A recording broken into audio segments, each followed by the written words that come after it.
4 नवंबर को झारखंड जाएंगे पीएम मोदी। चाईबासा और गढ़वा में विशाल जनसभा को करेंगे संबोधित।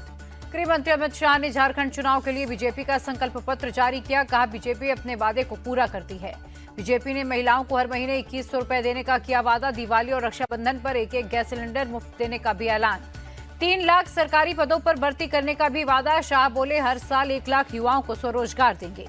ग्रेजुएट पोस्ट ग्रेजुएट के लिए युवा साथी योजना शुरू करने का ऐलान। 5 साल में हर गरीब को पक्का मकान देने का भी वादा। बीजेपी का वादा, झारखंड में 10 नए मेडिकल कॉलेज खोलेंगे। गरीब बेटियों को केजी से लेकर पीजी तक की शिक्षा मुफ्त देंगे। संकल्प पत्र जारी होने पर बोले पीएम मोदी, झारखंड में रोटी बेटी और माटी की सुरक्षा के लिए बीजेपी प्रतिबद्ध है। रांची में संकल्प पत्र जारी करने के बाद बोले गृह मंत्री अमित शाह, सरकार बनी तो यूसीसी लागू करेंगे। आदिवासी समुदाय को यूसीसी के दायरे से रखेंगे बाहर। झारखंड के आदिवासी सुरक्षित नहीं है, प्रदेश को बीजेपी करेगी सुरक्षित, अमित शाह का दावा। झारखंड की जनता से अमित शाह का वादा, घुसपैठियों को चुन चुन कर निकालेंगे, महिला अपराध को रोकेंगे। सीएम सोरेन से अमित शाह का सवाल, घुसपैठ रोकने के लिए आपकी कोई जिम्मेदारी है या नहीं? स्थानीय प्रशासन की वजह से झारखंड में घुसपैठ होता है। अमित शाह का सोरेन सरकार पर निशाना। कहा, झारखंड सरकार भ्रष्टाचार में डूबी, बेरोजगारी और पेपर लीक से युवा त्रस्त हैं। अमित शाह ने घाटशिला में जनसभा को किया संबोधित। कहा, बीजेपी सोरेन सरकार को हटाने के लिए नहीं, प्रदेश में बदलाव लाने के लिए लड़ रही है चुनाव। अमित शाह का आरोप, सीएम सोरेन ने नक्सलियों को छूट दे रखी है, वो विकास का काम नहीं होने देते। झारखंड के टोटो में सीएम हेमंत की अपील, एकजुट रहे, नहीं तो घुसपैठिए आपकी बेटी और जमीन छीन लेंगे। राहुल गांधी लगातार हिंदुओं को बांटने की कोशिश कर रहे हैं, सीएम हेमंत का आरोप। खूंटी में बोले शिवराज सिंह चौहान, झारखंड में परिवर्तन की लहर चल रही है, जेएमएम कांग्रेस सूखे पत्ते की तरह उड़ जाएंगे। झारखंड बीजेपी चीफ बाबूलाल मरांडी बोले, हमारे वादे पर जनता को भरोसा है। 5 साल तक सीएम सोरेन ने जनता को लूटा है। रांची से जेएमएम कैंडिडेट महुआ मांझी बोली, बीजेपी के संकल्प पत्र पर जनता को भरोसा नहीं, लोगों ने बीजेपी के काम को देखा है। बीजेपी का मैनिफेस्टो जुमला पत्र है, झारखंड के विकास के लिए बीजेपी ने कुछ नहीं किया। आरजेडी प्रवक्ता मृत्युंजय तिवारी ने निशाना साधा। रांची में सीएम हेमंत सोरेन ने किया रोड शो, महुआ मांझी के लिए मांगे वोट। गुमला में बोले सीएम सोरेन, बीजेपी वाले यूसीसी और एनआरसी लागू करने की बात करते हैं, ये दोनों यहां नहीं चलेंगे। जमशेदपुर में कल्पना सोरेन ने किया रोड शो। कहा, सीएम सोरेन ने लोगों को घर और पेंशन दिया, विकास के बहुत सारे काम किए। महाराष्ट्र बीजेपी चीफ चंद्रशेखर बावनकुले ने अपने बागी नेताओं को दी चेतावनी। कहा, नामांकन वापस नहीं लिया तो एक्शन लेंगे। हरियाणा की तरह महाराष्ट्र की जनता भी कांग्रेस को हराएगी, चंद्रशेखर बावनकुले का बयान। बारामती में अजित पवार ने चलाया जनसंपर्क अभियान। स्थानीय लोगों से बातचीत कर लोगों से जिताने की अपील की। अजित पवार ने शरद पवार पर भी निशाना साधा। बोले, युगेंद्र पवार को जिसने टिकट दी वो दोषी। अजित पवार ने दी सफाई। कहा, मुझ पर पार्टी तोड़ने का आरोप गलत है। 53 में से 43 एमएलए ने कहा था सरकार में जाना चाहिए। बारामती से चुनाव लड़ने पर बोले अजित पवार, मैं दूसरी जगह से चुनाव लड़ना चाहता था, लेकिन लोगों ने कहा गलत मैसेज जाएगा। महाराष्ट्र में महायुति की फिर से बनेगी सरकार। कोलाबा से बीजेपी कैंडिडेट राहुल नार्वेकर ने जताई उम्मीद। भिवंडी से सपा कैंडिडेट रईस शेख ने महाविकास अघाड़ी के मैनिफेस्टो कमेटी को लिखी चिट्ठी, कॉमन माइनॉरिटी प्रोग्राम बनाने की मांग की।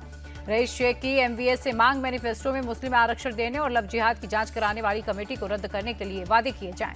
अणुशक्ति नगर से चुनाव जीतना मेरे लिए चैलेंज है, पिछले 7 साल से मैं यहां काम कर रही हूं। एनसीपी कैंडिडेट सना मलिक का बयान। सना मलिक का पढ़ी लिखी महिला है, वो बड़े अंतर से चुनाव जीतेंगी। सना के पिता नवाब मलिक ने जताई उम्मीद। महाराष्ट्र में सरकार बनाने में अजित पवार की भूमिका में किंग मेकर की होगी, नवाब मलिक का बयान। महाराष्ट्र एआईएमआईएम की अपने लोगों से अपील, जिन्होंने भी निर्दलीय पर्चा भरा वो नॉमिनेशन वापस ले, नहीं तो कार्रवाई होगी। वायनाड में प्रियंका गांधी ने भारी बारिश में ही जनसभा को किया संबोधित। छाता लेकर प्रियंका की बात सुनते दिखे समर्थक। प्रियंका गांधी का आरोप, केंद्र सरकार सिर्फ अपने बड़े व्यापारी मित्रों के लिए काम करती है। मोदी सरकार का उद्देश्य लोगों को बेहतर जीवन, अच्छी शिक्षा, स्वास्थ्य देना नहीं है, प्रियंका गांधी का बयान। प्रियंका ने किसानों का मुद्दा उठाया। कहा, उनको ज्यादा से ज्यादा सपोर्ट करने की जरूरत है। वायनाड की जनता से राहुल गांधी की अपील, प्रियंका को चुनाव जिताएं, एक बहन एक बेटी के रूप में आपका काम करेंगी। राहुल गांधी ने जताई उम्मीद, प्रियंका गांधी वायनाड में किए उनके कामों को आगे बढ़ाएंगी। दिल्ली में पीएम मोदी और जेपी नड्डा से मिले सीएम योगी आदित्यनाथ, महाकुंभ का दिया न्योता। डिप्टी सीएम केशव प्रसाद मौर्य का आरोप, मुस्लिम तुष्टीकरण और जिहादियों का समर्थन सपा का असली एजेंडा है। सपा का असली चेहरा बेनकाब हुआ, उसका काम सिर्फ समाज को बांटना है, केशव मौर्य का बयान। कांग्रेस ने सपा का साथ छोड़ दिया, इसलिए अखिलेश यादव गहरे तनाव में है, केशव मौर्य का तंज। यूपी में उपचुनाव से पहले पोस्टर और लखनऊ में सपा नेता अमित चौबे ने लगाया एक और पोस्टर, सीएम योगी को बताया मठाधीश। पोस्टर में लिखा है, मठाधीश बांटेंगे और काटेंगे, पीडीए जोड़ेगी और जीतेगी।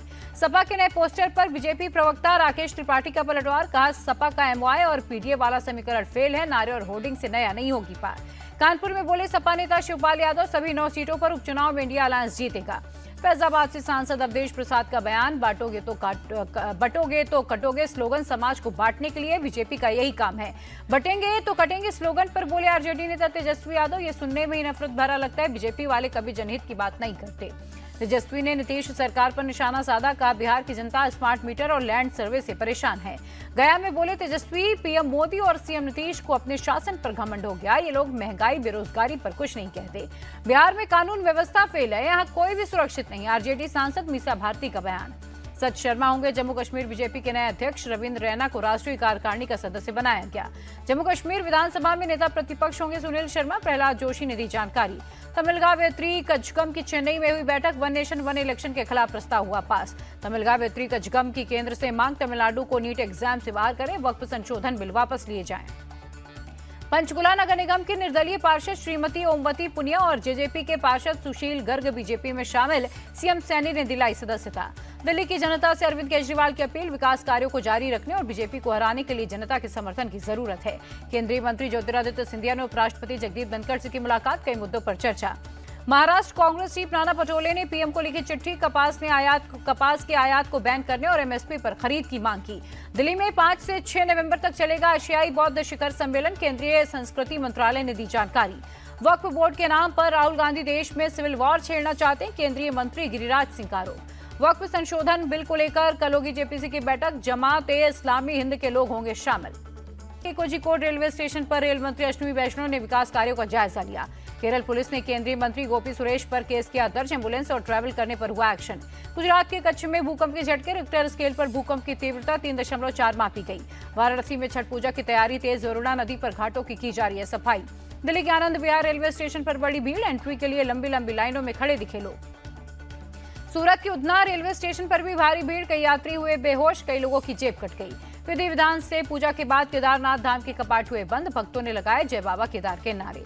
यूपी के मुजफ्फरनगर में मुस्लिमों पर आरोप, गोवर्धन पूजा के दौरान हिंदुओं पर किया हमला, महिलाओं से छेड़छाड़ का आरोप। पुलवामा में आतंकियों का मददगार हुआ अरेस्ट, भारी मात्रा में हथियार भी बरामद। जम्मू कश्मीर के श्रीनगर में ग्रेनेड अटैक, संडे मार्केट में आतंकियों ने ग्रेनेड फेंके, 11 लोग जख्मी। संडे मार्केट में खरीदारी कर रहे लोगों को टारगेट कर किया गया हमला, ऑल इंडिया रेडियो स्टेशन के बाहर हुआ धमाका। ग्रेनेड हमले के बाद सुरक्षा बलों ने पूरे इलाके की घेराबंदी की, आतंकियों की तलाश। श्रीनगर में पिछले 2 दिन में दूसरा आतंकी हमला। जम्मू कश्मीर के डिप्टी सीएम सुरेंद्र कुमार चौधरी ने अस्पताल में घायलों से की मुलाकात, कहा सभी का अच्छे से इलाज किया जाए। सुरक्षा अधिकारियों से बोले जम्मू कश्मीर के एलजी मनोज सिन्हा, आतंकियों को सजा देने के लिए जो भी करना हो करें। संडे मार्केट में हुए ग्रेनेड हमले की मुख्यमंत्री उमर अब्दुल्ला ने की निंदा, कहा बेगुनाह लोगों पर हमला बहुत परेशान करने वाला। उमर अब्दुल्ला बोले पिछले कुछ दिनों से घाटी में ताबड़तोड़ हमले और एनकाउंटर हो रहे हैं, हमले रोकने के लिए सुरक्षा एजेंसियों को जो करना है वो करें। ग्रेनेड अटैक पर बोले कांग्रेस नेता रविंद्र शर्मा, कश्मीर में माहौल खराब करने की हो रही है कोशिश। कश्मीर में आतंकी हमले हो रहे, भारत सरकार क्या कर रही है, कांग्रेस नेता राशिद अलवी का सवाल। बीजेपी महासचिव तरुण चुग बोले ग्रेनेड अटैक करने वाले बख्शे नहीं जाएंगे, जिनके हाथों में हथियार है वो या तो मारे जाएंगे या फिर जेल जाएंगे। सुकमा में नक्सली हमले पर बोले डिप्टी सीएम अरुण साव, कार्रवाई से नक्सली बौखलाए गए हैं, एक दिन नक्सलियों का खात्मा होकर ही रहेगा। दिल्ली में यमुना नदी में बढ़ा प्रदूषण, नदी की सतह पर दिखा जहरीला चाक। मुंबई में खतरनाक स्तर पर पहुंचा air quality index, marine drive के पास के इलाके में छाई धुंध। तमिलनाडु के रामेश्वरम में भारी बारिश, कई जगहों पर पानी जमा होने से ट्रैफिक हुआ बाधित।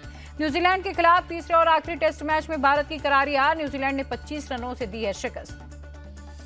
दूसरी पारी में टीम इंडिया 121 रन पर ऑल आउट, कीवियों ने 147 रनों का दिया था टारगेट। न्यूजीलैंड ने 3-0 से श्रृंखला हारने पर बोले रोहित शर्मा, एक कप्तान और बैट्समैन के रूप में मेरा प्रदर्शन बढ़िया नहीं रहा। पूर्व क्रिकेटर हरभजन सिंह ने जताई निराशा, का हार के लिए कप्तान के साथ साथ पूरी टीम भी जिम्मेदार है। न्यूजीलैंड के करारी हार के बाद वर्ल्ड टेस्ट चैंपियनशिप की रैंकिंग में भारत दूसरे स्थान पर फिसल गया, टॉप पर ऑस्ट्रेलिया की टीम हुई काबिज।